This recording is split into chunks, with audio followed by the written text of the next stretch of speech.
Vale, El pues eso artículo no. era chulo y Pues, lo de los tribunales esos de Emiratos Árabes me pareció también muy... bueno, ahí Ahora se estoy junta viendo una lo cosa, es que que pasa mm, en las zonas polares. Creo que es un poco como vamos a evitar este follón. de todas formas hay un acuerdo internacional del que no forma parte Emiratos Árabes Unidos porque no existía como país en el momento que se plantea en los años 60, que hay un acuerdo entre prácticamente el 99% de los países que la legislación aplicable en el espacio es la misma que en el mar.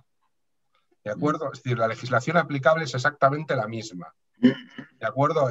Desde el propiedad, rescate, piratería en el caso de que invadas una nave de otra persona, es decir, es exactamente la misma. Y yo creo que estos han sacado eso pues porque, bueno, vamos a ser, pero claro, cuando ya existe una ley superior a la suya es un tribunal ficticio, o sea, queda muy bien, pero no podría tener ninguna consideración porque no va a estar reconocido nunca, porque realmente existe ya esa idea. Es decir, en el caso de que haya una reclamación jurisdiccional en el espacio, es la ley del mar. Lo que se aplicaría sería exactamente la misma ley que compone. De hecho, ahora que lo pienso, creo que en la película de Martian lo llega a nombrar el protagonista, lo llega a nombrar, que él actúa como un pirata porque se mete dentro de una nave sin permiso. Entonces, técnicamente estaba cometiendo un acto de piratería, porque nadie le había autorizado a entrar dentro de esa nave, una autorización por escrito real, ¿no? De una nave espacial. Quizá es también un problema de marketing porque iban a lanzar un día después una nave y es un poco pues ese uso de la carrera espacial Mucho. como marketing para los países, Y ¿no? ojo, que es un país que tiene, en ese sentido, está avanzando a pasos agigantados, ¿no? Por ejemplo, es el único país del mundo que tiene un ministerio dedicado únicamente a la inteligencia artificial. Solo un ministro y un ministerio entero que se dedica a investigar cuestiones de inteligencia artificial. O sea, y claro, tienen muchísimo dinero. Es decir, que en ese sentido pues están dando saltos gigantescos. Pero yo creo que efectivamente, que yo creo que es sobre todo que se hable de ellos en el espacio, que están en el espacio, que aunque sean recién llegados, pues están haciendo cosas y pues vamos a crear este tribunal, bien, pero a efectos legales creo yo que no tendría mucha jurisprudencia, pero bueno.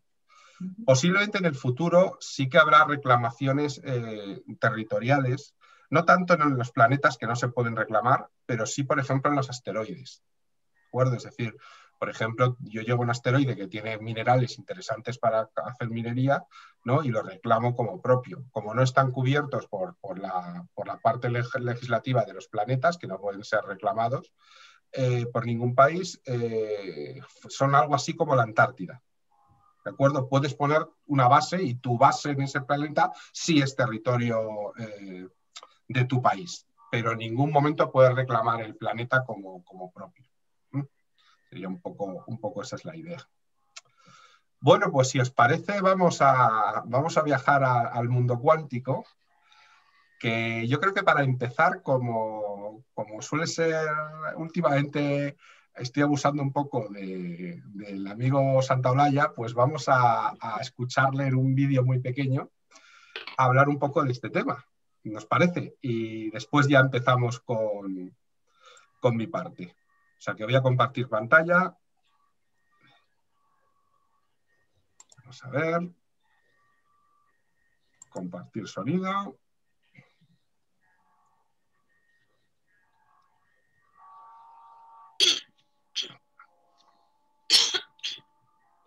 Feynman dijo una vez que no había nadie que entendiera la mecánica cuántica. ¿Qué hará tan difícil esta extraña teoría?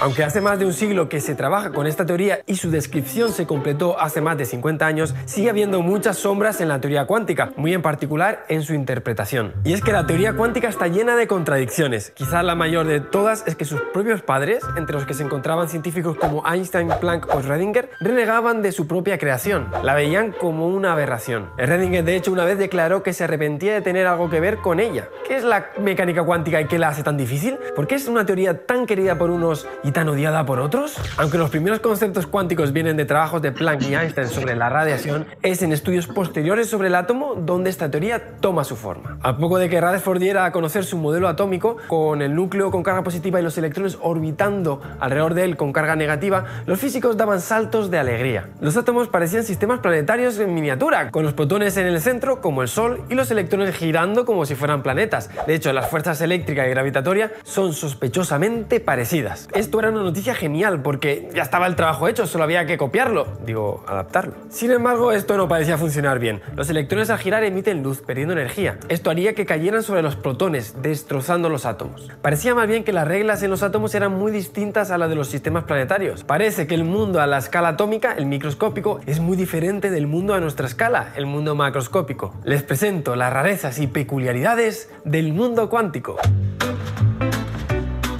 Al contrario de lo que parece a nosotros, la energía no es una magnitud continua, sino que está cuantizada. De hecho, es esta propiedad la que da el nombre a la teoría cuántica. Una magnitud es continua cuando crece o decrece sin saltos, como lo hace la velocidad de un coche. Cuando aceleramos de 10 km por hora a 20 km por hora, estamos pasando primero por 10,1, pero también por 10,01, por 10,00001 km por hora. En realidad estamos pasando por todos los infinitos posibles valores que hay entre 10 y 20, porque es una magnitud continua. El número de vídeos de gatos en YouTube es una magnitud discreta porque podemos tener 1, 1000 o 30.000, pero no podemos tener 1,1 o pi.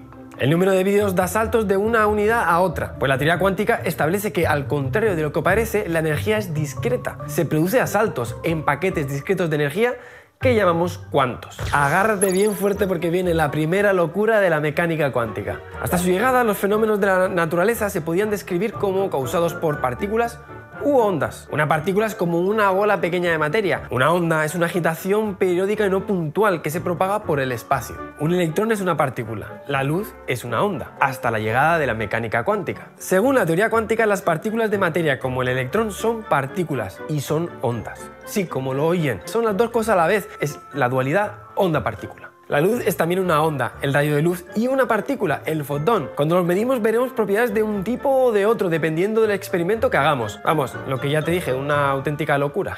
Las partículas son ondas. ¿Pero onda de qué? Pues de probabilidad. Por eso la mecánica cuántica es una teoría de probabilidades, de azar. Una de las propiedades más características de las ondas es que se distribuyen por todo el espacio de una forma no localizada. Es decir, no puedes decir la onda está aquí, está en todos los lados. En realidad, las ondas están en todas las partes que ha alcanzado a la vez. ¿Quiere esto decir que un electrón puede estar en muchas partes a la vez?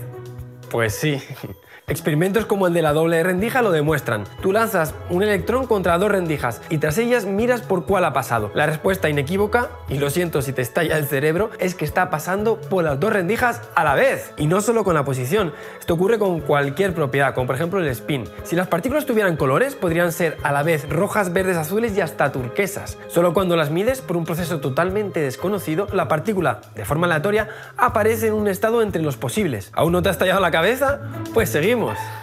Es uno de los principios más famosos de la cuántica. Según este principio, no se pueden conocer a la vez y de forma exacta el valor de dos magnitudes conjugadas, como son la posición y la velocidad de una partícula, o la energía y el tiempo. Cuanto más precisa es la medida de uno, más incierta es la medida de otro. Y no es un problema del aparato de medida o de tener experimentos que no son suficientemente precisos. Es una limitación propia de la naturaleza que no se puede saltar. Esto además tiene consecuencias espectaculares, como la creación espontánea de materia. La incertidumbre en la energía permite que por un tiempo suficientemente corto se pueda saltar el principio de conservación de la energía y crear partículas literalmente de la nada. Magia cuántica. Las partículas son ondas y por lo tanto se distribuyen por todo el espacio. Y son ondas muy escurridizas, ya que cuando llegan a una pared son capaces de filtrarse y aparecer al otro lado, como Terminator. El sueño de atravesar paredes es posible en el mundo cuántico, aunque sea con una probabilidad muy baja. Y ocurre continuamente en el mundo. Por ejemplo, en la radioactividad. La física cuántica asegura que nosotros, como sacos de partículas que somos, también podríamos atravesar una pared. Si algún día lo intentas, yo que tú me pondría un casco.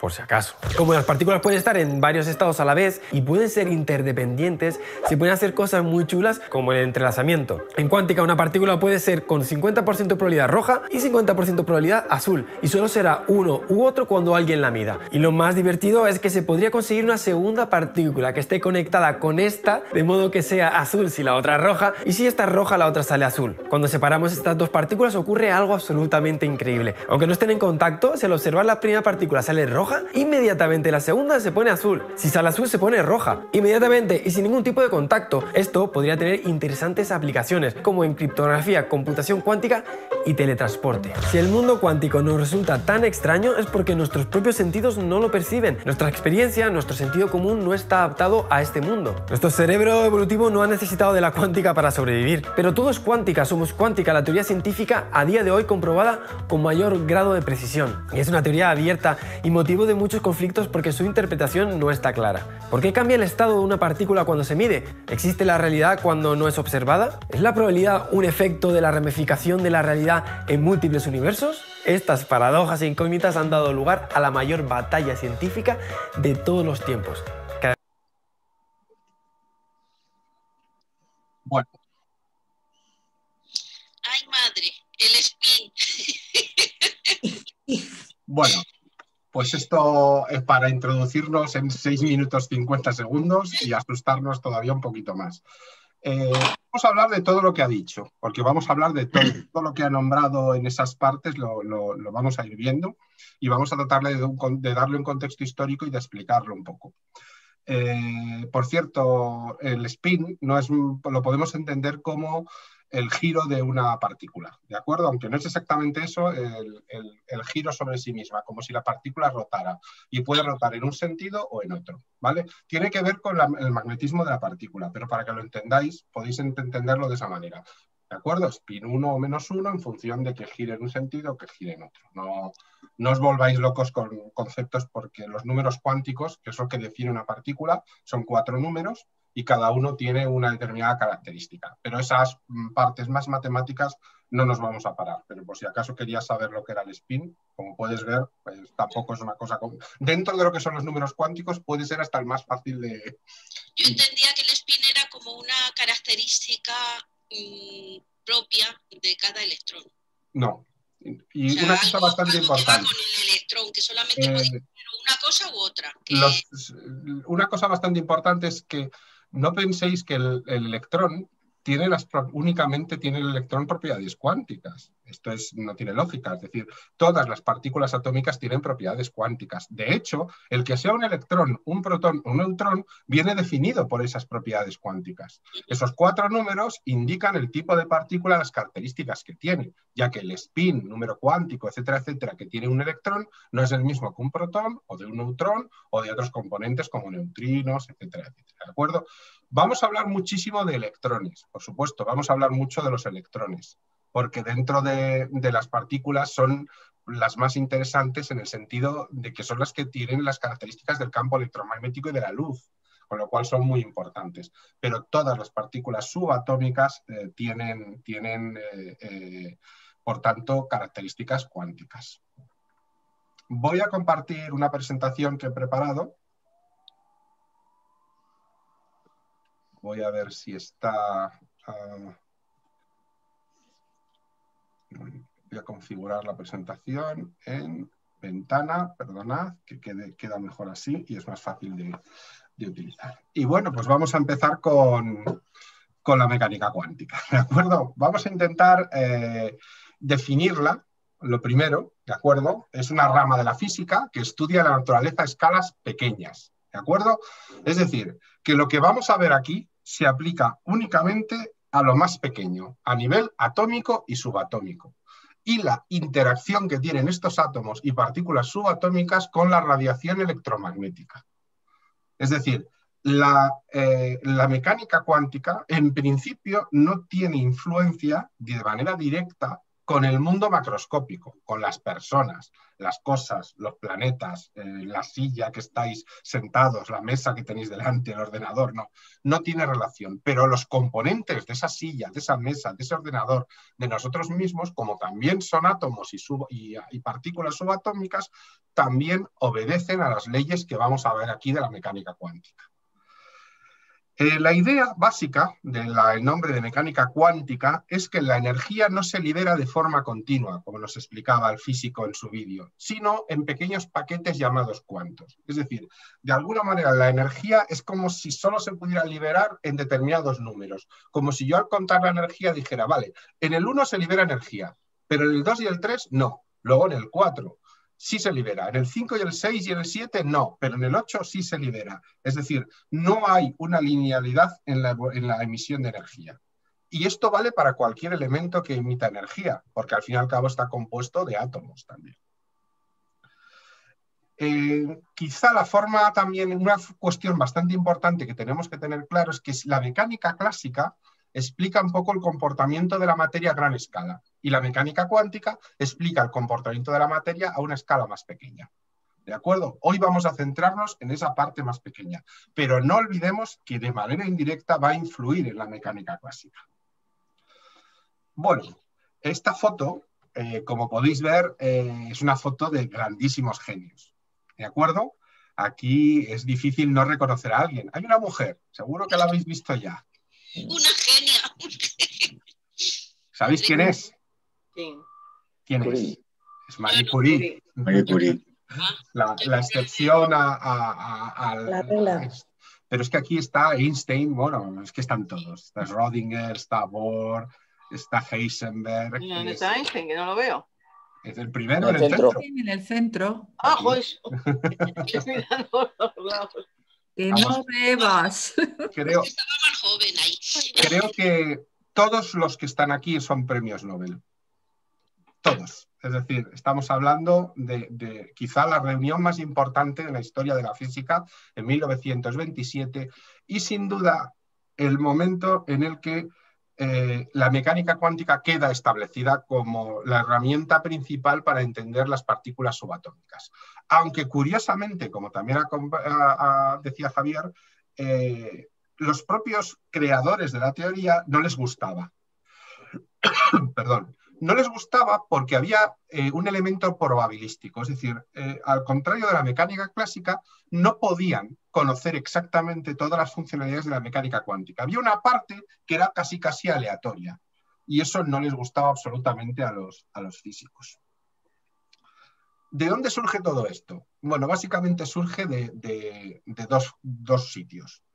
Uno es, como también nos han contado en el vídeo, que teníamos una teoría atómica, es decir, ¿cómo era el átomo? Y decía Rutherford, pues mira, pues es en el centro vamos a tener partículas positivas, que van a ser los protones, y alrededor giran a gran velocidad los electrones, que son partículas negativas, como si fuera un pequeño sistema planetario, girando a gran velocidad.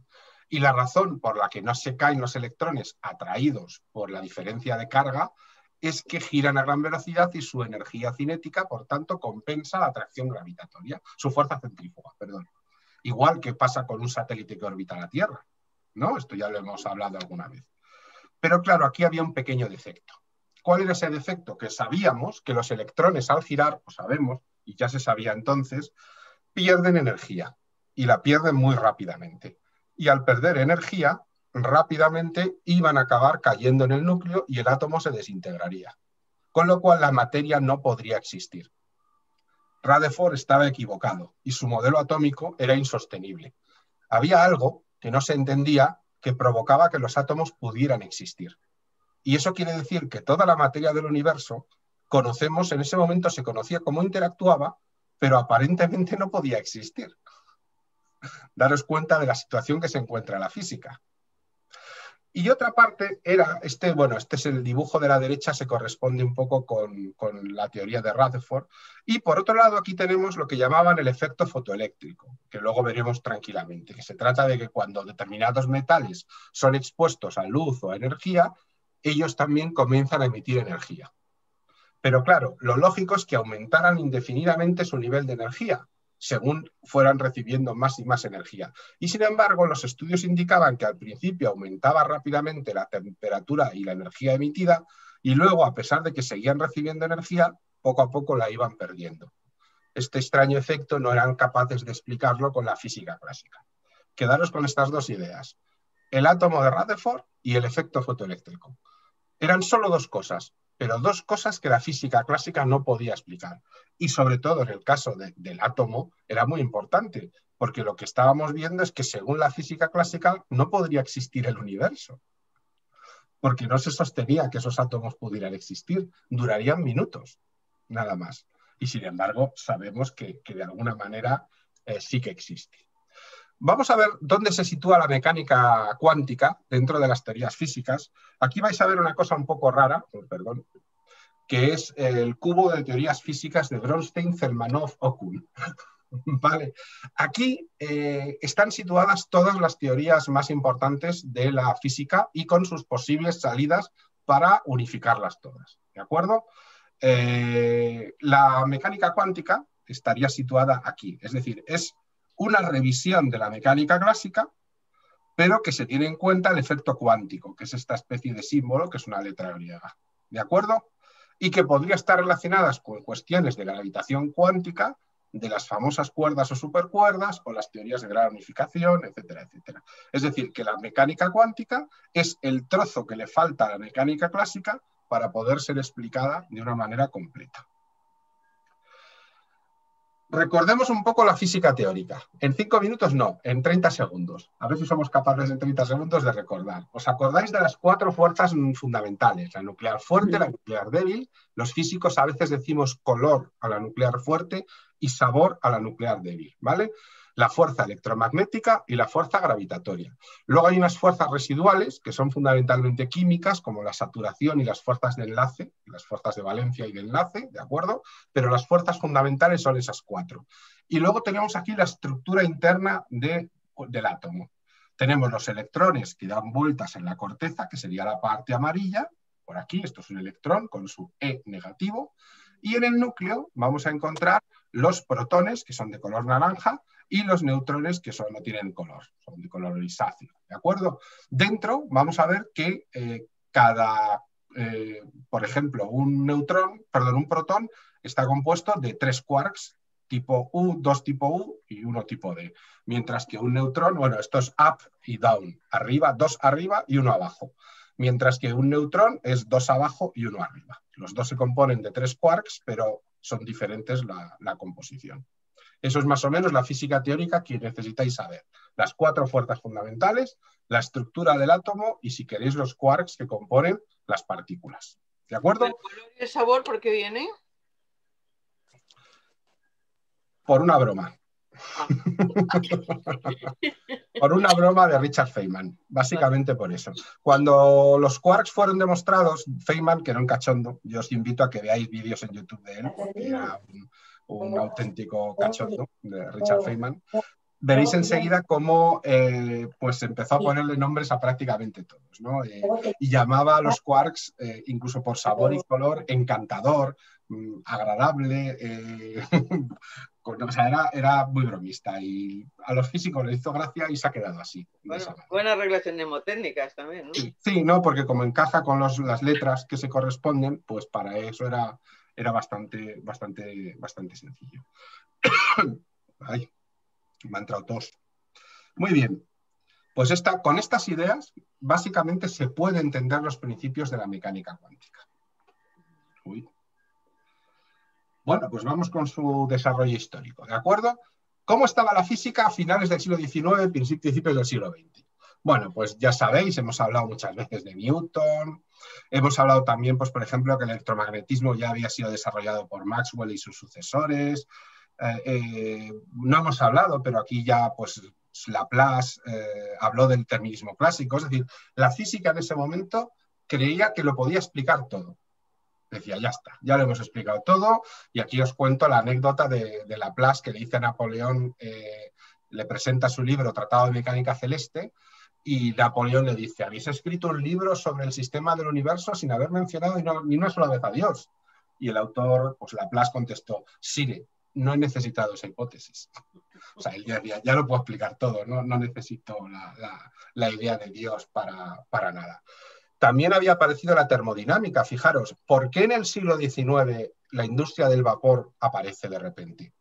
Principalmente porque a principios del siglo XIX se desarrolla la termodinámica, las máquinas y el calor, con lo cual nos permite desarrollar calderas y tener máquinas de vapor.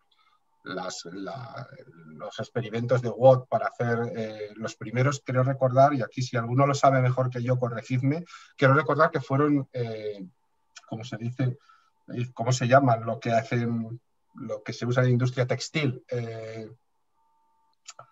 Ay, como no me sale el nombre. Máquinas de hilar. Sí, máquinas de hilar, sí, no sé cómo se dice, si tiene un nombre en concreto. Sí. Sí, o sea, pero fueron máquinas a vapor, fueron las primeras industrias que se desarrollaron en el Reino Unido y eso explica el boom industrial del Reino Unido, porque a diferencia del resto de Europa podían tejer con máquinas, con lo cual imaginaros la diferencia de producción. Inmediatamente eso les lleva a desarrollar el ferrocarril como su segunda gran herramienta, ¿no? Entonces, evidentemente, eso se debe a la termodinámica. Y por último, la mecánica estadística a finales del siglo XIX, cuando se descubren, por ejemplo, los rayos X, los rayos catódicos, anódicos, la radiación alfa, beta, gamma, etcétera, etcétera. Es decir, lo que descubrimos, los inicios de la radioactividad.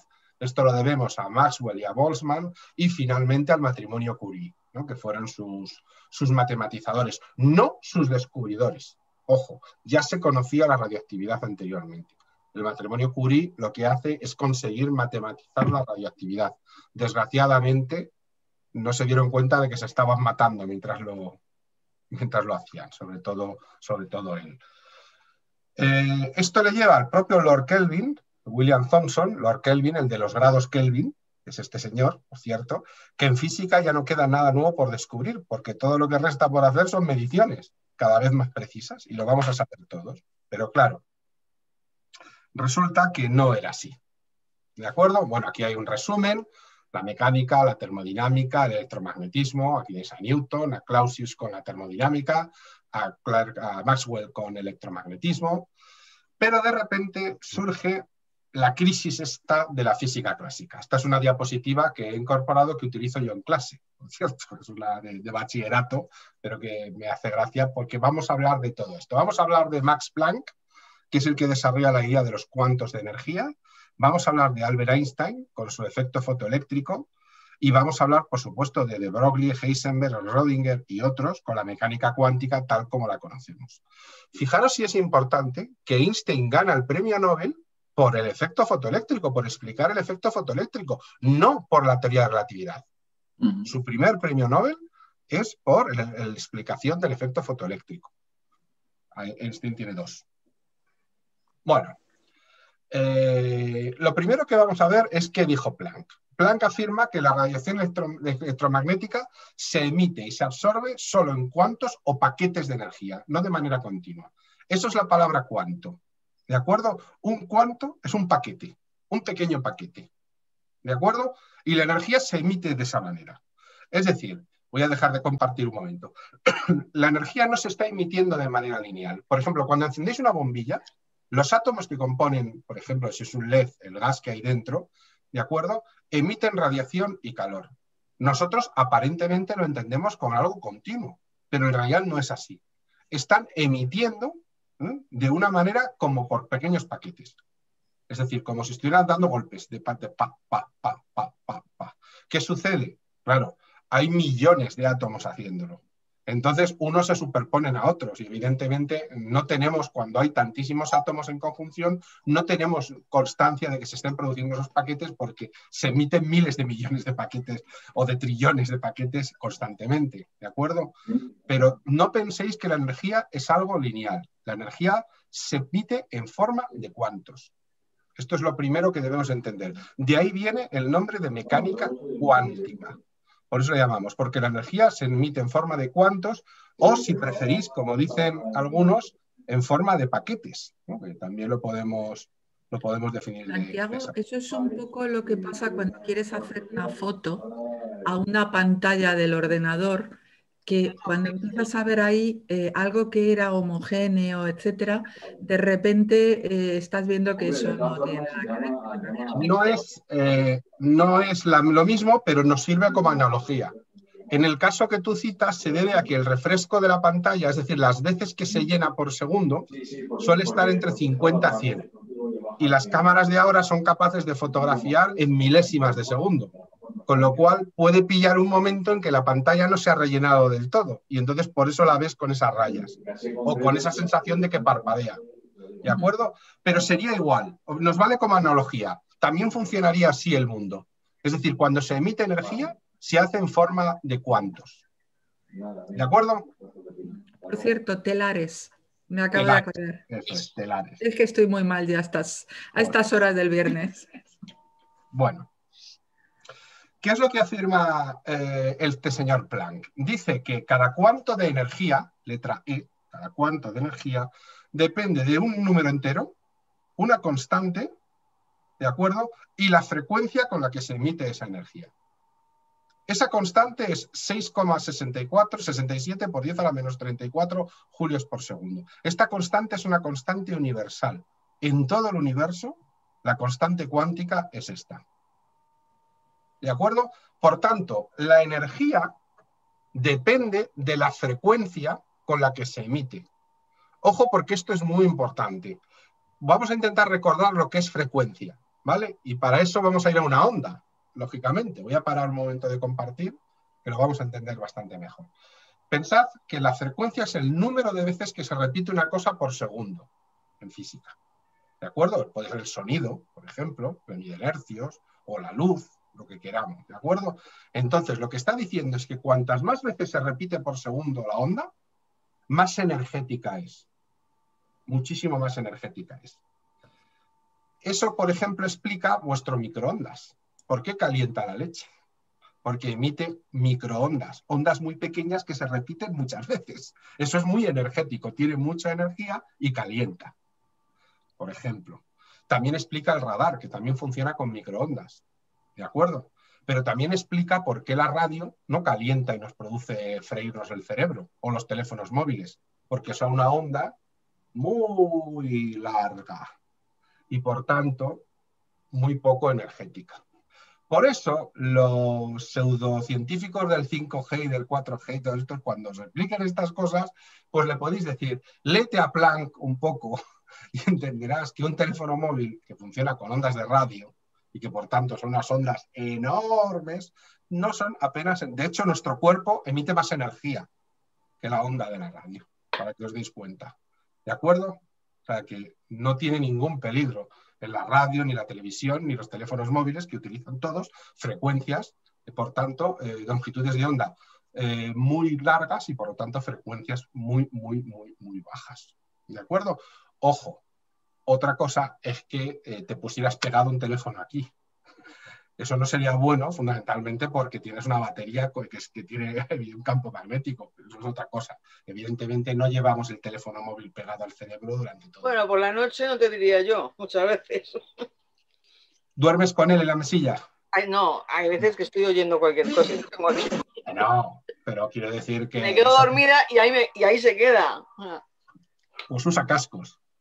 Yo no usaría cascos. El plan Si vas a escuchar, te recomiendo los cascos. Más que nada por la batería, no por el teléfono. O sea, no... Auriculares también, ¿no? Sí, cascos, auriculares. Esos que son inalámbricos. Pero bueno, fijaros, la mecánica cuántica ya os da, por ejemplo, os explica por qué los microondas calientan y por qué un teléfono, la radio, la televisión no tienen energía suficiente para ser un peligro para nosotros. Se basa fundamentalmente en que a mayor frecuencia, más energía. ¿De acuerdo? Ese es el concepto fundamental. Eso es lo que demuestra Planck. Y lo demuestra además matematizándolo, cosa extraña porque normalmente ya sabéis que suele primero un científico dar una teoría y luego otro matematizarlo, ¿no?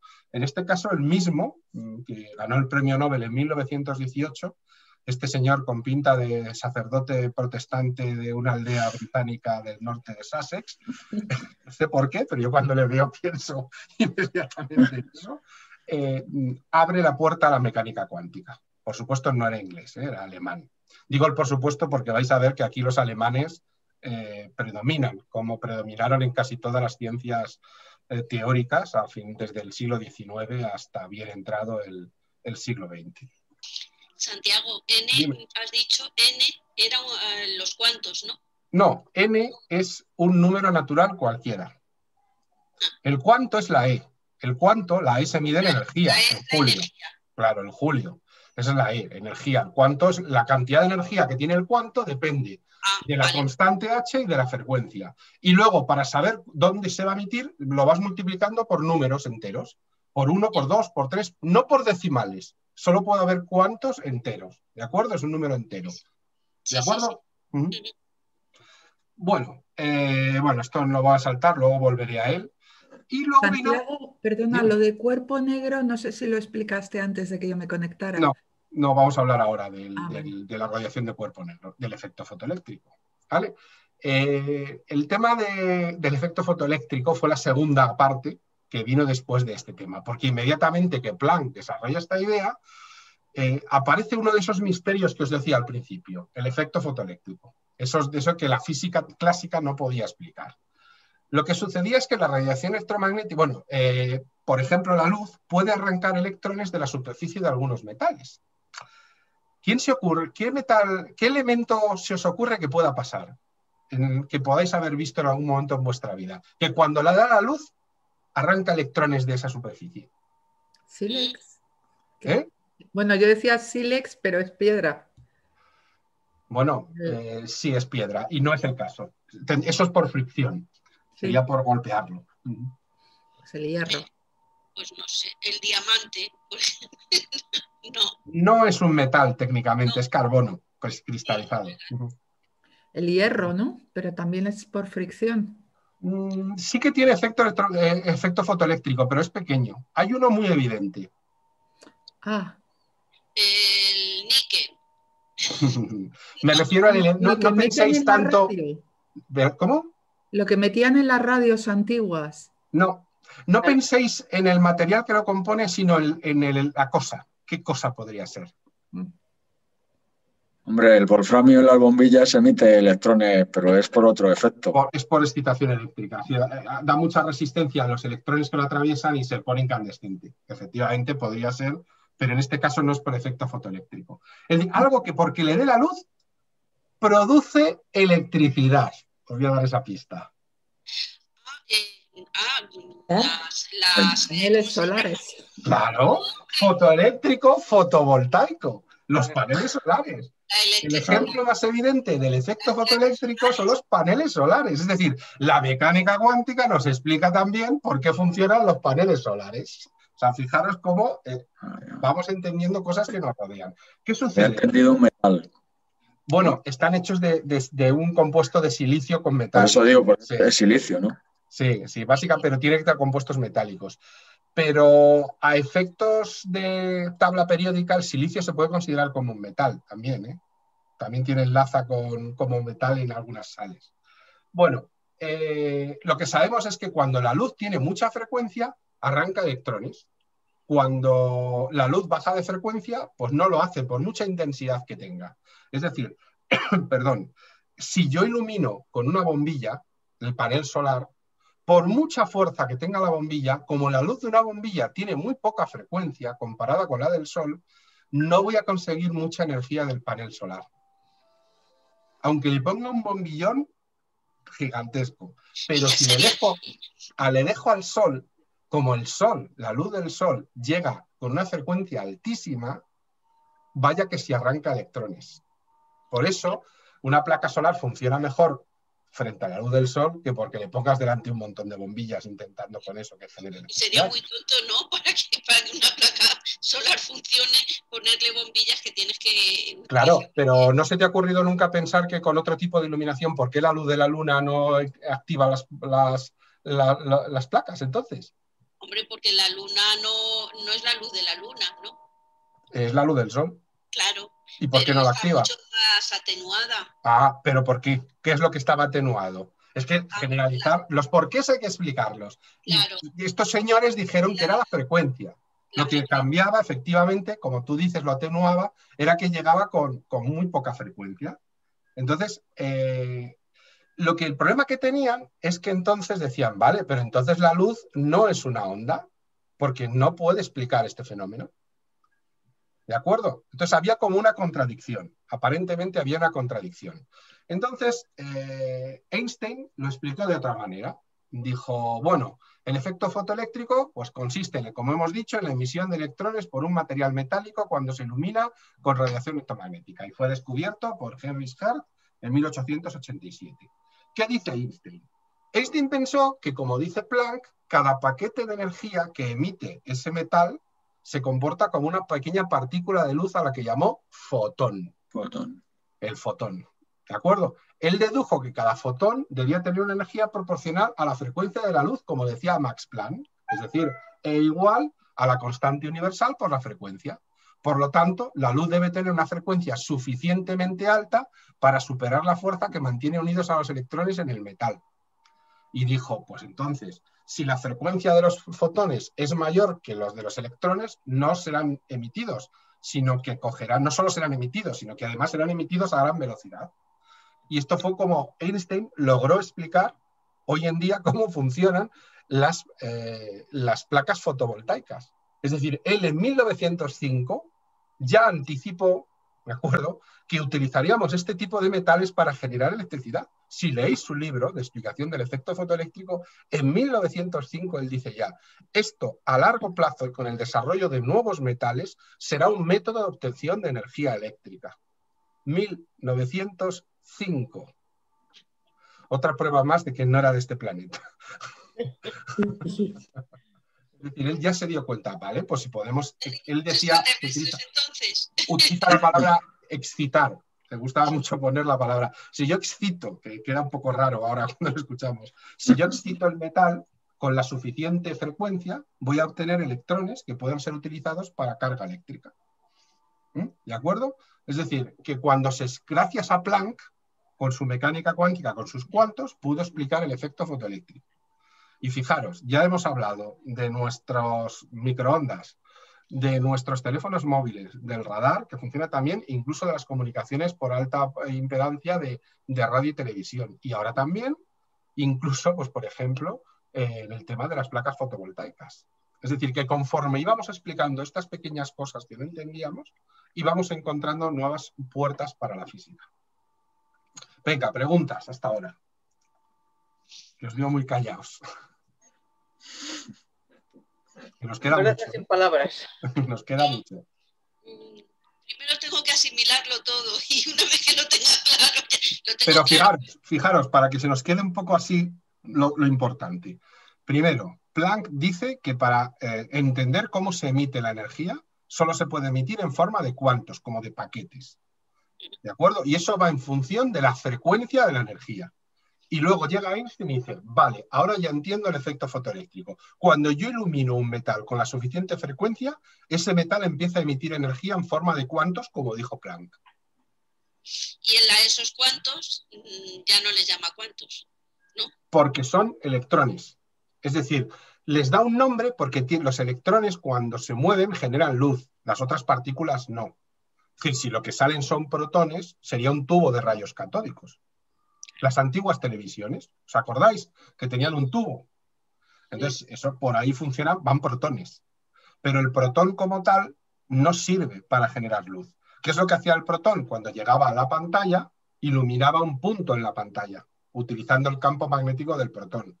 Entonces, ¿cómo funcionaba la televisión antigua, la de antes? El tubo lo que hacía era dibujar la imagen rápidamente en la pantalla. Solía tener pues unos 625 líneas de dibujo y un refresco de unas 50 veces por segundo. Es decir, que las televisiones antiguas eran un poco mejores que el cine, en ese sentido.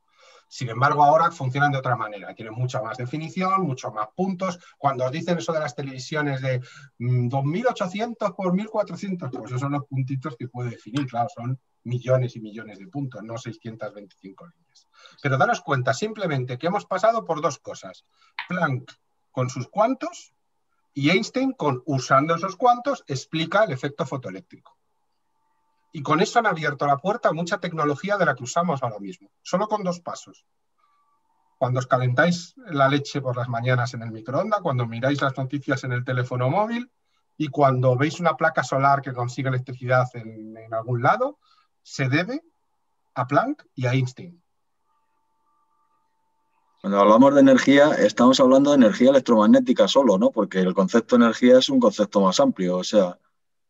En este caso, en el caso del efecto fotoeléctrico, sí, exacto. Energía electromagnética, ¿no? Exacto, sí, porque emitimos fotones.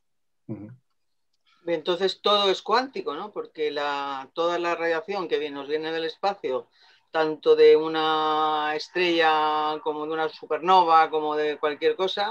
No solo eso, la energía de tu cuerpo con el que funcionan tus músculos, tu cerebro y todo lo demás también tiene efectos cuánticos porque está hecha de cuantos. Se emite en forma de cuantos y los átomos de tu cuerpo funcionan igual. Todos. No, hombre, quiero decir que podríamos pensar que la energía cinética que tiene un cuerpo, que también es energía, está relacionada con todo esto que estamos hablando y no, es otra historia. Sí, pero por ejemplo, si la energía cinética se libera en forma de calor, por ejemplo, con el frenazo de un coche, claro, ese calor, que es una energía en forma calorífica y también puede ser incluso electromagnética en el caso de que emita calor, luz y demás, se va a emitir también en forma de cuantos. O sea, en el momento que la energía se transforma y se emite al medio, se va a emitir siempre en forma de cuantos, sea cual sea. ¿Qué quedaría fuera? La cinética, ¿qué energía quedaría fuera de cuantos? La cinética... Ninguna. Todas se emiten en forma de cuantos. ¿La potencial tampoco? Tampoco, porque cuando tú... vamos a ver, siempre y cuando se libere transformada. Eso digo, porque la potencial realmente es una energía que tú tienes que puedes usar, pero no la estás usando en ese momento. Ojo, la suma de las dos, potencial y cinética, no solo potencial. ¿De acuerdo? Esa siempre se transforma, es la misma en tu cuerpo. Para entenderlo, si yo me subo a lo alto de un tobogán, ¿de acuerdo?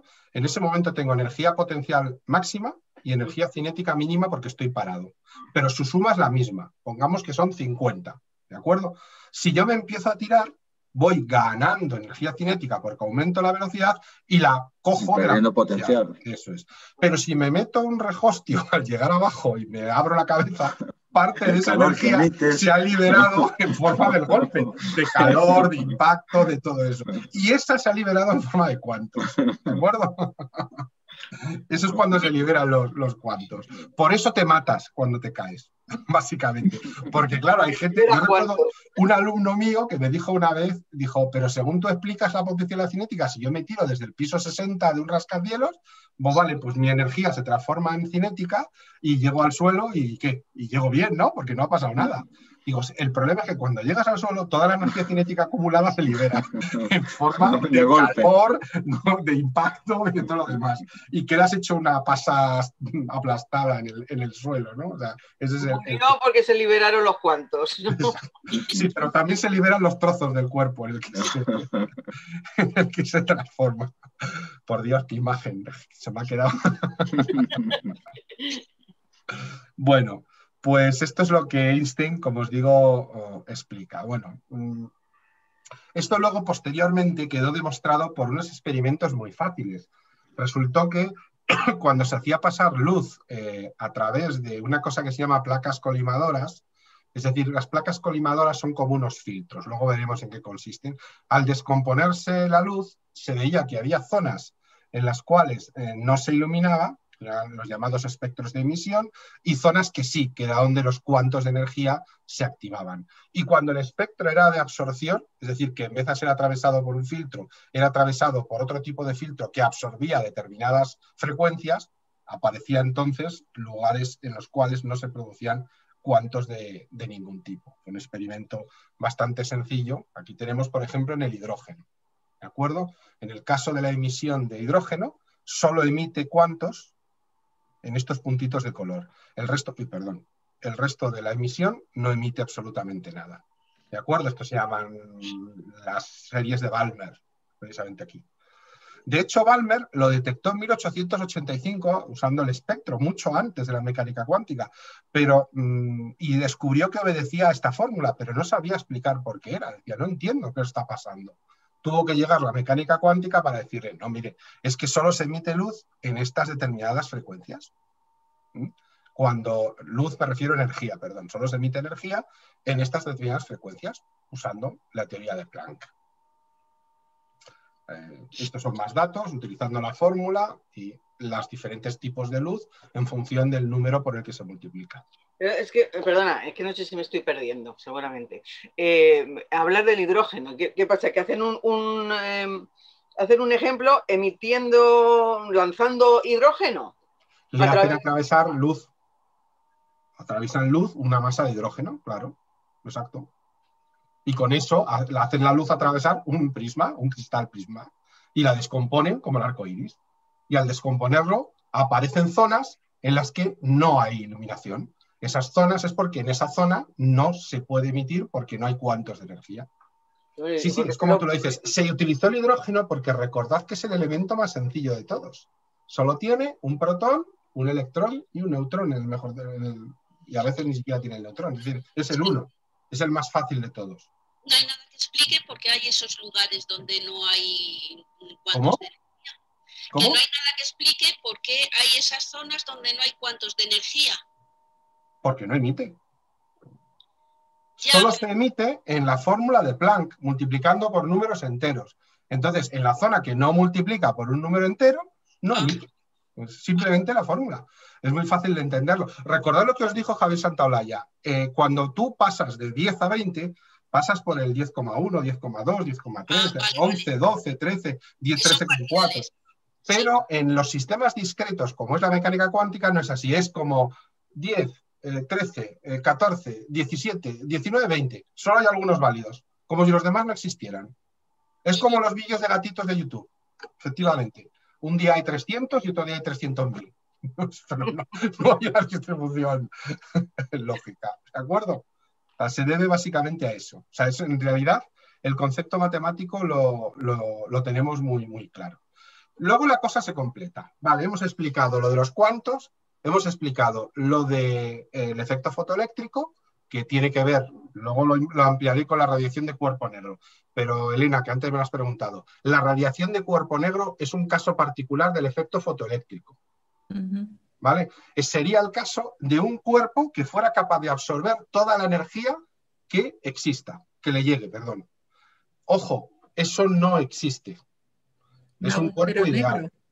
Un agujero negro. Sí, bueno, efectivamente. Pero aquí hablamos de un cuerpo que no fuera un agujero negro, que no estragara tampoco las cosas, sino que simplemente estuviera constituido de un material que absorbiera completamente la energía que recibe. Nunca se absorbe completamente todo. ¿De acuerdo? O sea, no es el caso. Pero es un caso particular del efecto fotoeléctrico. Sí. Oye, sí, perdona, una pregunta que tiene que ver con las diapositivas que has puesto antes y que ya estos niveles, no sé si tiene alguna relevancia o no la palabra, porque has utilizado la palabra raya y no línea en un par de diapositivas. Puede ser, la correcta sería línea. Vale. Si he usado la palabra raya es porque al escribir me he acelerado. La correcta sería línea. Vale, es que como ya no sé a estos niveles de precisión en el milímetro cuántico, no tiene importancia, no sé si hay alguna diferencia. Cuando hablamos del concepto físico de línea, recordad que es una línea de espesor nulo. Es un elemento geométrico inexistente. ¿De acuerdo? O sea, que sería una línea de espesor nulo. Si he utilizado la palabra raya porque me he dejado llevar por un vocalismo de calle, ¿no? No, pero como realmente aquí hay conceptos tan afinados, tan todo, digo, no sé, a lo mejor es que expresa algo diferente. No, si lo he utilizado no es que sea un error tampoco, pero no es la más correcta, sería línea. Bueno, pues vamos a avanzar ahora. Ahora, cuando ya entendían un poquito lo de la mecánica cuántica, dijeron, vale, pues vamos a coger el modelo atómico que teníamos y que sabemos que no funciona y a ver si lo podemos explicar con la física cuántica. Y fue Rutherford el primero que lo intenta y dice, vale, pues todos los átomos están formados por núcleo y corteza. El núcleo es muy pesado, muy pequeño y tiene un montón de protones y tiene también neutrones. Y luego tendría un enorme espacio vacío entre el núcleo y la corteza y los electrones girando a grandes distancias del núcleo, de modo que la fuerza electrostática hace el papel de fuerza centrípeta. Bueno, esto pues tampoco funciona. Tiene dos inconvenientes de la leche. Primero, se contradice las leyes del electromagnetismo, ya que el electrón debería emitir energía radiante al girar, perder energía y de nuevo caería sobre el núcleo, con lo cual se destruiría el átomo. Tampoco vale. Y luego no explica los espectros discontinuos formados por rayas de frecuencias determinadas, porque aquí no explicaría los cuantos como tal, porque emitiría energía de manera continua, con lo cual tampoco lo explica muy bien. Entonces le decimos, señor Rutherford, te damos el premio Nobel, ¿vale? Gracias por intentarlo, muy amable por haber concursado con nosotros, pero respuesta incorrecta. Y otro alemán, Dios mío, Niels Bohr, bueno, este no era alemán, este era danés, era danés, Niels Bohr, modifica el modelo de Rutherford, un poco respetando la idea de órbitas circulares de los electrones, pero aplica la teoría cuántica. Dice, vale, la emisión de energía no se hace de forma continua, sino en cantidades discretas llamados cuantos, según la ecuación de Planck, y coge el átomo de hidrógeno, en concreto de iones hidrogenoides de un solo electrón, este es Niels Bohr, y hace como, bueno, aquí veo el resumen, vuelvo para atrás, lo que dice de alguna manera es que solo pueden los electrones orbitar aquellas órbitas en las cuales puedan emitir los cuantos de energía. Es decir, si vuelvo para atrás, en este caso, no sé si tengo uno mejor que este, a ver si encuentro aquí, por ejemplo. Fijaros en esta figura, ¿de acuerdo? Podríamos tener esta órbita, a lo mejor no podría existir, entonces estaría en esta otra, que sí que puede emitir cuantos, en otra órbita que sí pueda emitir, en otra órbita que sí que pueda emitir, pero no puede estar en aquellas órbitas en las cuales no pueda haber emisión de cuantos. Y además, ¿qué sucede? Nos damos cuenta de que son aquellas órbitas que se multiplican por un número no entero, correspondiéndose con la fórmula de Planck. Es decir, que queda explicada muy bien la mecánica cuántica y la estructura del átomo. Con ello, el modelo atómico de Bohr es fantástico para explicar también el por qué se emite en forma de cuantos. Preguntas hasta aquí, porque esto sí que va a generar preguntas. No veas. Algunos en shock estamos. Sí. Muchos. Lo repaso rápidamente. ¿Qué dice Bohr? Dice, yo sé que la energía se tiene que emitir en forma de cuantos. Eso indica que para que emita en forma de cuantos no puede estar el electrón girando para desprenderse y salir en forma de energía, no puede estar girando a cualquier órbita. Solo va a poder hacerlo a unas órbitas en las cuales pueda salir. Y ¿recordáis la N? La N que tenía la fórmula de la ley de Planck. Pues esa N aparece también en esos cuantos orbitales, de tal manera que se corresponde con una distancia al núcleo, una órbita de giro, en la cual pueda salir escapando el electrón. Pero en las que no puede estar, las que no es una N entera, ahí no está el electrón nunca, porque no puede salir. ¿Qué determina el que esté en una o esté en otra? Básicamente no determina nada, simplemente la energía asociada y el número de electrones que tenga. Por ejemplo, en el caso del electrón del hidrógeno solo habría una órbita, porque solo hay un electrón. ¿De acuerdo? Pensad que por cada órbita solo puede haber una partícula. Por ejemplo, el hierro, que tiene, ¿es 27? Nunca me acuerdo, 27 electrones. Son 27 órbitas posibles. El uranio, 235, yo que sé, es que son 235. ¿Qué determina que no en todas esas 27? No, lo que no puede hacer es que tenga 28, 29 o 30, porque no serían n enteros. La n solo puede valer 1, 2, 3, 4, 5, 6, hasta 27, en el caso del hierro. Pero solamente podría ser en una posición de las 27. No, las 27 hay electrones, hay 27 electrones. Vale. Hay 27 electrones y 27 órbitas posibles. Pero en el hierro no puede haber 28, ni 29, ni 30, porque no, automáticamente ese electrón se iría del átomo. Se iría. Claro. Pero podría ser a la vez, los 27 a la vez. Sí, es a la vez. No es que pudiera ser, es que es a la vez. Si un elemento, los elementos se definen por el número de protones y electrones. Sí. Si, por ejemplo, el carbono tiene 12, es porque tiene 12 electrones, 12 órbitas posibles. Ya. ¿De acuerdo? Pero solo puede tener 12. No puede haber un electrón girando entre el 8 y el 9, porque claro, eso sería el 8,5. Pero No, 8 con algo. Posibles, a eso voy, posibles. Que no, que es definido. Tienen siempre todos. Si no lo tienen todos, no es carbono. Si el carbono en vez de 12 tiene 2, es helio. Claro, ya. No. Pero de todas formas, no la posición del electrón, que serían 27 posibles órbitas, aunque tengan las 27. Quita la palabra posible, son 27 órbitas. Ya, 27 órbitas. Vale. Ahí Ojo, eso no quiere decir que sepas en qué posición de la órbita está, ¿eh? Que eso ya veremos luego. ¿Vale? Ese es el principio de incertidumbre. Pues por ahí me lío, porque voy yo hacia eso, hacia la posición. Eso es otra cosa. Ya llegaremos. Me estaba liando con eso. No, pero está bien apuntado, porque llegaremos a ello. Perdona, Elena. Pero no, que decía que no sería más sencillo decir que hay tantas órbitas como números de electrones componen ya me he perdido aquí para decir el... decir, no, pero ¿sabes por qué no lo dicen? Porque eso no explicaría la razón. Si tú dices eso, los físicos preguntan, ¿y por qué? Es más descriptivo que explicativo, eso está claro. Mientras el físico lo que dice, no, yo digo que no puede haberlos porque el número no sería entero y no obedecería a la ley de Planck, que es la base de la mecánica cuántica.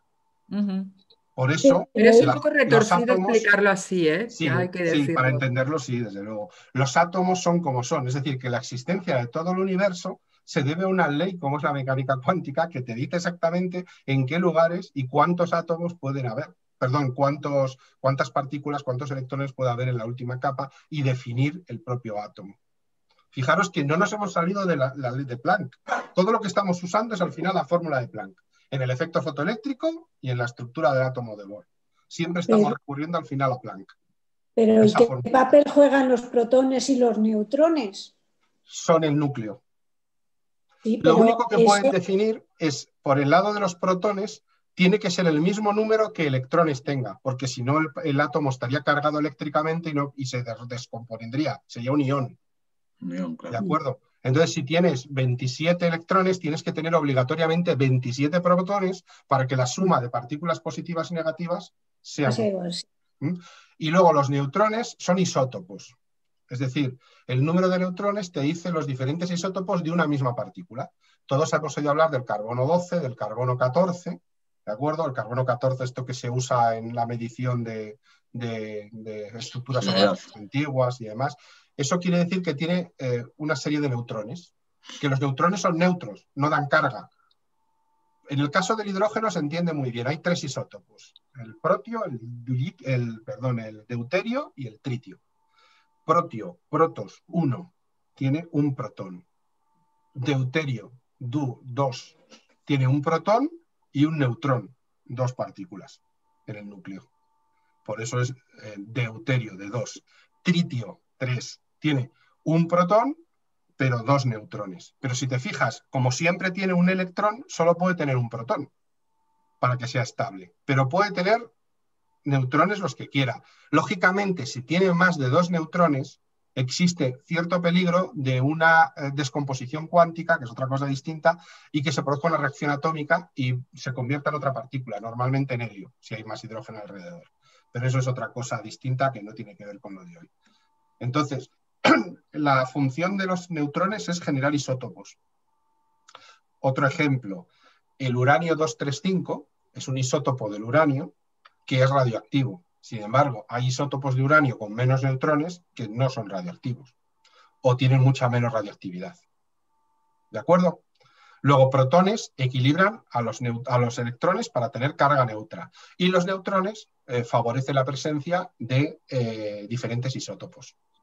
De hecho, los neutrones se descubren por este efecto cuántico también. Es decir, había un déficit de masa que solo se explicaba por la existencia de una partícula más. Al principio pensaban que solo había protones y neutrones, carga positiva y carga negativa. Oye, Santiago, las órbitas que ahí no pones en el mismo plano, se supone que no están en el mismo plano. Y esas órbitas giran a su vez sobre el núcleo. Exacto, y no están en el mismo plano, efectivamente, como bien dices. Es una estructura tridimensional. ¿De acuerdo? Se simplifica siempre como una órbita de planetas, pero no es así. Y giran a una distancia fija del núcleo, que hasta se puede calcular matemáticamente, ¿eh? Medida en unas distancias de nanómetros, de 0,00090 ceros respecto a un metro, pero sí que se puede incluso medir. Y son concéntricas y son esféricas, digamos. No es como los planetas que muchas veces tienen órbitas elípticas. Pues en realidad pueden ser ligeramente elípticas, sobre todo cuando hay enlace químico. Sí que la influencia de otro átomo cercano puede deformar ligeramente las órbitas. Y también de esa manera explicamos el enlace químico que los químicos y los físicos químicos habían descubierto en el siglo XIX, pero no entendían muy bien cómo se producía. También se producía por ese efecto. De alguna manera, al deformarse las órbitas, se producía como una especie de enganche. Y por eso, por ejemplo, el hidrógeno, 2 átomos de hidrógeno y 1 de oxígeno, forman H2O. La propia mecánica cuántica también explica el enlace químico. Y eso se debe a una deformidad de las órbitas. ¿Y no puede haber colisión entre los elementos de distintas órbitas? Es decir, si alguno tiene una forma elíptica y el resto mantienen las formas esféricas. Pues no, por una cosa muy curiosa que también la mecánica cuántica puede suceder. De hecho, nosotros lo hacemos artificialmente en los aceleradores de partículas. Hacemos chocar protones y electrones y demás cosas. Pero es muy difícil porque la materia, lo que nos enseña entonces el modelo atómico de Bohr es que está prácticamente vacía. Es decir, que si fijaros, para que os hagáis una idea, lo que nos dice Bohr de alguna manera es que si el átomo de el átomo de un núcleo atómico fuera un balón de baloncesto, que estaba pensando en una iglesia, os diré por qué, y lo coloco en el centro de la catedral de Burgos, ¿de acuerdo? Los electrones estarían orbitando por fuera de la catedral. Para que os hagáis una idea del espacio vacío que hay. Eso es por lo cual decía Javier Santaolalla que técnicamente se atraviesan sin ningún problema en el enlace químico. Es lo que llaman el enlazamiento cuántico. Es decir, entonces, claro, los átomos da la sensación que se atraviesan. Y técnicamente, como nosotros estamos hechos de átomos, decía, bueno, pues entonces a lo mejor yo ahora cojo la mano y atravieso la pared como hacen los fantasmas. No, con la fuerza. No puede ser. Hay una repulsión eléctrica. Muchas cosas. Pero fundamentalmente es que las fuerzas nucleares a efectos macroscópicos sí se activan. Los átomos se rechazan, los núcleos ahí se activan mucho. Y se produce ese efecto de que la materia a efectos macroscópicos sí que es sólida. Pero claro, podríamos hacer que vibrara de alguna manera en la superficie y nuestro propio cuerpo a la vez y que pudiéramos atravesarlo porque estuvieran en el mismo estado cuántico. De hecho, ya se han hecho experimentos con un átomo y se ha logrado. Es decir, hacemos un enlazamiento cuántico y logramos que un átomo pueda atravesar a otros, porque los hemos colocado en el mismo estado uno respecto al otro. Pero una cosa es un átomo y otra cosa es un ser humano, claro. Pero abre la puerta a un futuro a 2 elementos muy curiosos. Uno es la teletransportación, porque podría generar la posibilidad de, a distancias no enormes, pero relativamente grandes, poder teletransportar cosas, o incluso seres vivos, si llegara la cosa. ¿De acuerdo? Pero ojo, no sería un teletransporte, pensarlo. Sería una copia de ti. Es que no le veo la relación, no le veo...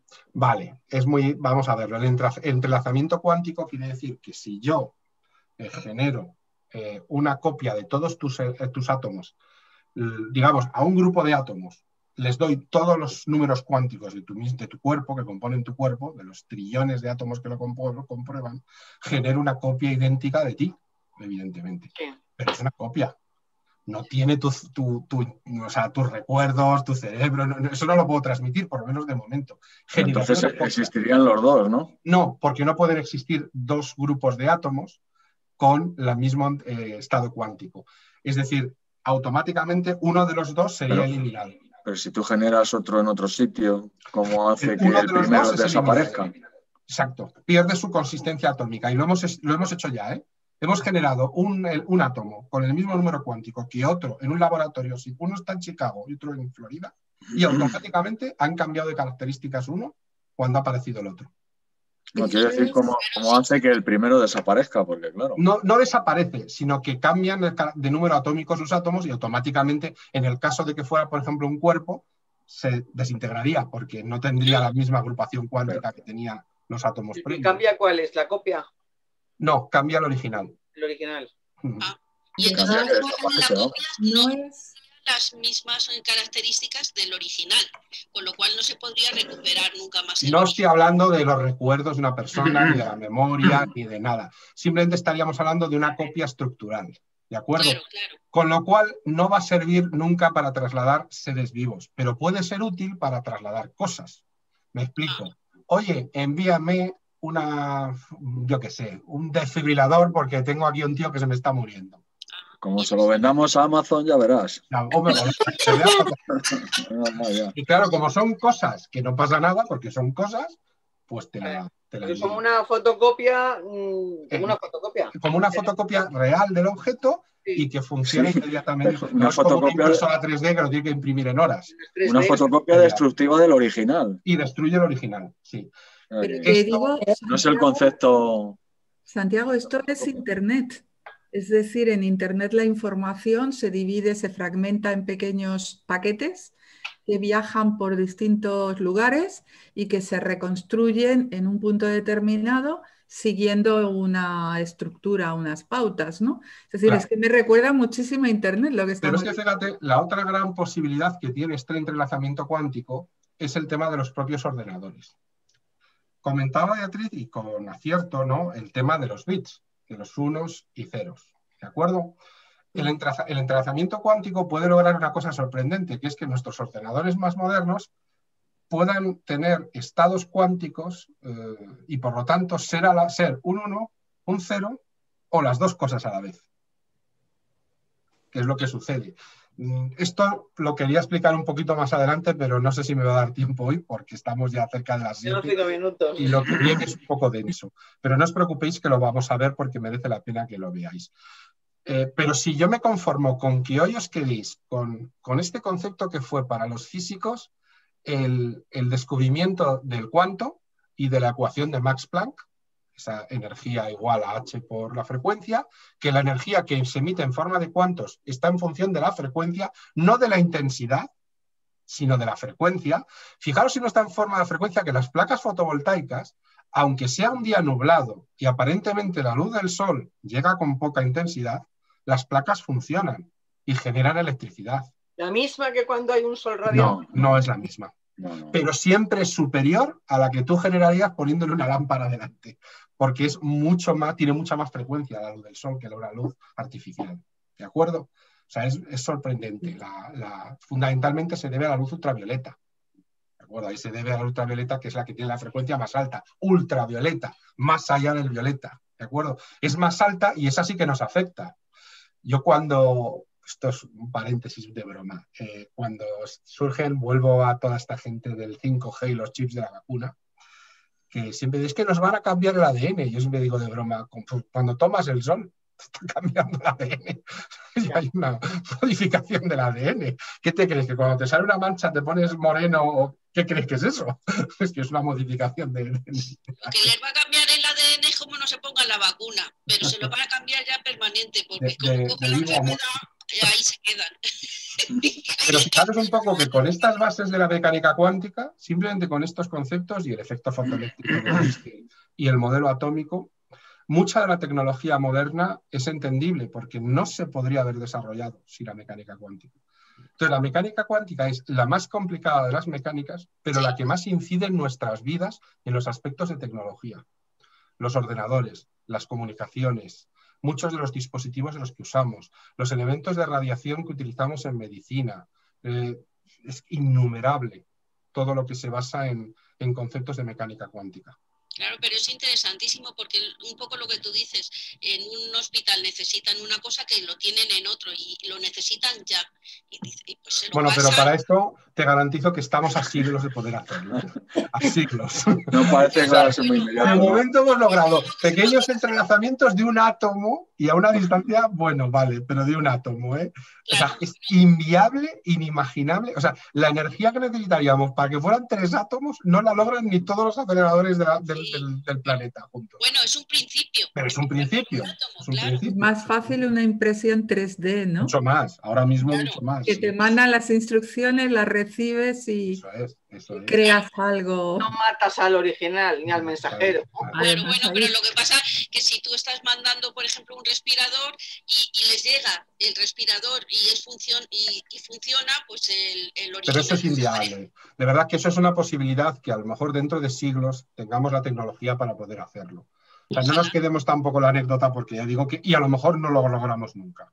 Y a lo mejor no lo logramos nunca porque nuestra tecnología no avanza lo suficiente o porque finalmente vemos que es económicamente poco viable porque se necesita energía tan grande que el coste podría ser prohibitivo.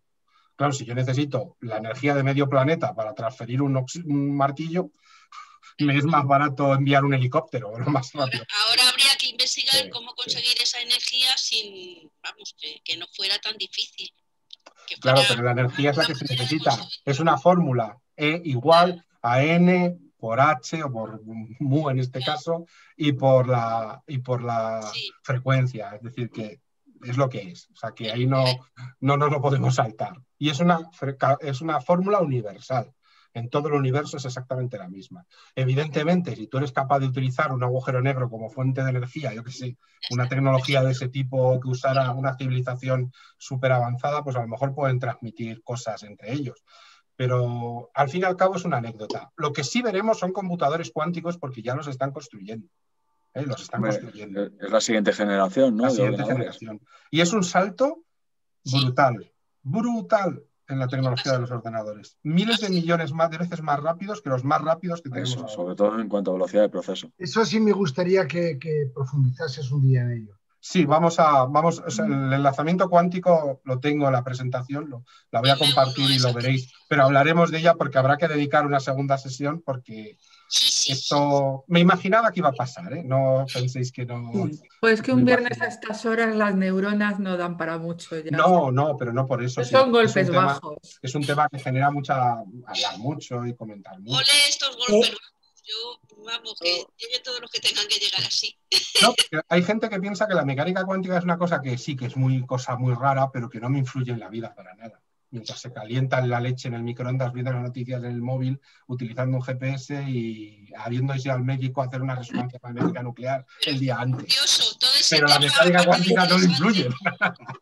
En medicina, sobre todo, ha habido unos avances increíbles. O sea, increíbles para tratamientos de cáncer, de todo. Sí. Mucho. O sea, el uso de la radiación, que además ahora no tiene nada que ver como eran las primeras agujas radiactivas. Los isótopos y todo eso es increíble. Pero fijaros, una tomografía axial computerizada, ¿no? Un TAC. Un TAC es una tecnología que, si lo pensáis, hace 25 años era ciencia ficción. Sí. Era ciencia ficción absoluta. Nadie se podía imaginar que tuviéramos generadores de antipartículas en un hospital. Si eso salía en las películas de ciencia ficción. O sea, era absolutamente... Estaban las resonancias, porque ya en los años 70 ya había aparatos de resonancia en algunos centros súper avanzados del mundo, ¿no? Pero llegar hasta el punto de tener generadores de antipartículas. Eso no lo sabía yo. Uy, qué interesante. O sea, hombre, un emisor de positrones, un PET. ¿Qué es un PET? Los PET sobre todo se utilizan para ver cómo avanzan los tumores y todo eso. Yo creo que no sabía que se utilizaban antimateria. Es una tomografía por emisión de positrones. Sí. Eso es un PET. Y positrones son antielectrones. Es decir, generan antimateria para utilizarla para ver nuestro cuerpo. O sea, eso hace 25 años era ciencia ficción, era absoluta ciencia ficción. Y sin embargo ahora... Y por supuesto, los miles de usos de láser diferentes también, claro. De hecho, el láser, que es luz, son cuantos de luz. Es decir, el láser es también una explicación cuántica, ¿no? Es de cómo se emite la luz. Es una luz cuantificada y estrechada en un haz muy pequeño que podemos aprovechar en diferentes estados energéticos.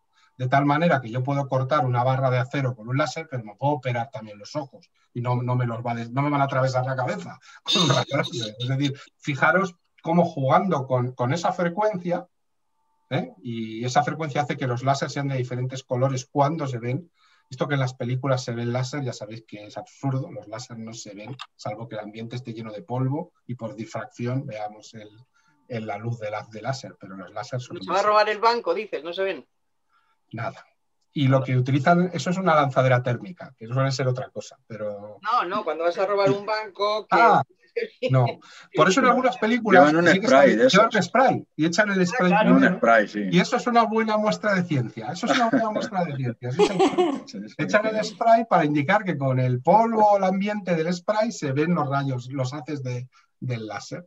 Pero si no, en las películas de ciencia ficción que la nave espacial dispara un láser, entre eso y el ruido de la explosión, Ya me ponen un poco de los nervios, pero bueno, lo perdono porque me gusta. Pero es más bonito, parece más real realmente lo que es irreal, ¿no? Sí, cuando Kubrick estrenó 2001, hubo algunos críticos que dijeron que era aburridísima porque, claro, no había, los astronautas solo respiraban, solo se hacía ruido de respiración.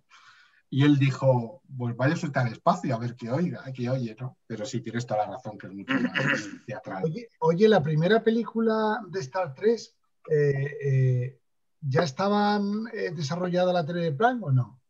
Para el efecto de la teletransportación. No, la película de Star Trek estaba ya... Sí, fíjate, no, es muy sorprendente porque el entrelazamiento cuántico es posterior y sin embargo en la serie de los años 60, pues por idea de los escritores se les ocurre la posibilidad de utilizar la teletransportación, pero no estaba desarrollado el enlazamiento cuántico desde los años 80. Se explica en los años 80.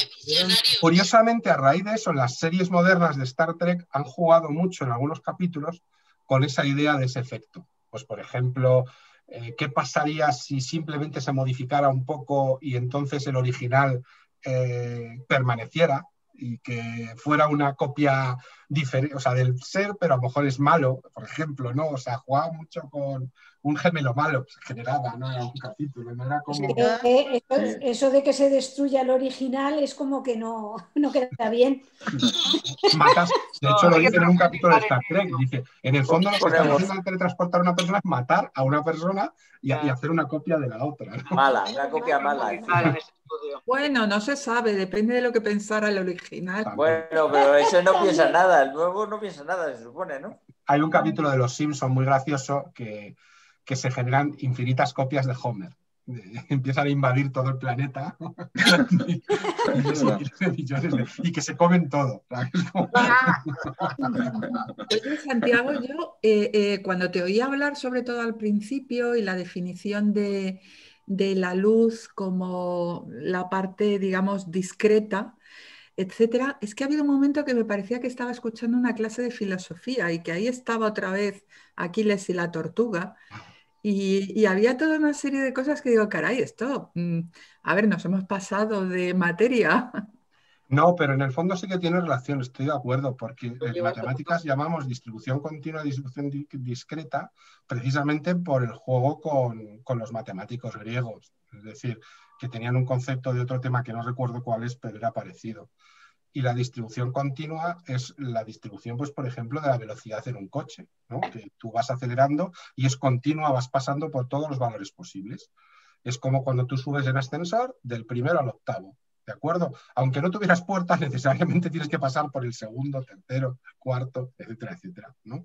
Sin embargo, el mundo cuántico tiene una distribución discreta. Es decir, solo pasarías por determinados pisos, de alguna forma casi mágica, ¿no? O sea, como que vas dando saltos, del 1 al 3, luego al 6, luego al 8, o sea, una cosa así, no sería continuo. Y eso se le llama distribución discreta. Es un concepto matemático que sé que viene de, como casi todas las matemáticas, de cuestiones del mundo griego, pero tampoco te puedo precisar más porque no es mi campo, pero seguro, porque en matemáticas, desde los nombres a los números, todo más o menos viene de ese mundo. Pues en la próxima convocatoria habrá que invitar a Miguel Bosé para que le quede claro el 5G. Está ya muy feo, deja. Cuando era joven todavía, pero ahora... Y ahora está muy mayor, se ha hecho muy mayor. Muy pasado. Mayor no, sí, pasado, además. Es como... Sí, pasado, ya no. Sobre todo de nostalgia Coco. Se le ha ido el Coco, se le ha ido un... Totalmente. Chico. Siempre fue un poquito raro, pero yo pensé que era... Ay, pero era bueno.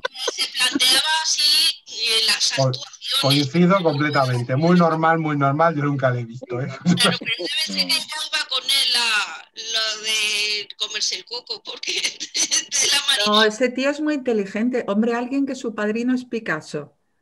Que no lo olvidemos, que el padre es torero. Bueno, pues, o sea, que es como ahí el... Eso es algo en contra de él, que el padre sea torero ya está diciendo... Sí, pero que... torero, eso no pero eso hemos tomado. Es como muy... ¿Cómo se gana la vida? Yo creo que en general no sé lo inteligente o no que será.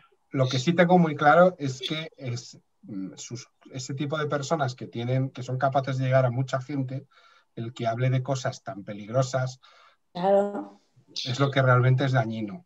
Claro, eso demuestra que es una persona de entrada egoísta, porque él puede tener esas ideas, pero tiene que pensar... Bueno, y sobre todo cuando alguien de su familia se murió de coronavirus en los primeros momentos. Madre, ¿no? Su madre murió de coronavirus, sí. O sea, que es un poco absurdo, ¿no? El plantearte, pero bueno, no sé. No, yo creo que Está ya muy no. pasado. Yo creo que está efectivamente pasado. Ha ido la pinza y ya nadie le Yo creo que sí, que hay mucha gente que se le está yendo la cabeza y... Tendrá que hacerse publicidad porque ya no gane dinero. ¿Verdad? También a veces que hable de mí, aunque sea mal, ¿no? Claro, lo que se hable. Pero es que eso es muy peligroso. Es muy peligroso, evidentemente. Claro, pero bueno, sí lo porque hay mucha gente que le sigue y no puede ser. Que Santiago tiene a sus niños esperando. No, además ahora mismo no están porque han salido a dar un paseo con la madre. Claro, pero irás a buscarlos. Oye, y el padre en casa, de eso nada, Ale, con los niños. Oye, bueno, que ¿habéis visto el WhatsApp de Santiago haciendo la pregunta? A ver. Sí. Yo paso ahora cada uno que haga la suya. Yo ya he puesto la mía. Pues yo después de que Santiago pregunta eso, yo añadiría otra según la... Por WhatsApp. Venga. Claro que sí. Por WhatsApp. Bueno. Como siempre. Bueno, yo reflexionaré sobre el tema. Vale. Sí, cuélgalo pronto que hay que verlo muchas veces en la clase de hoy, ¿eh? Sí. De todas formas, me alegro casi de dividirla en dos, porque yo creo que nos pueden quedar estos conceptos muy claros para poder luego intentar ver los otros. O sea, en el fondo me alegro. Tiene que haber una segunda parte. Sí.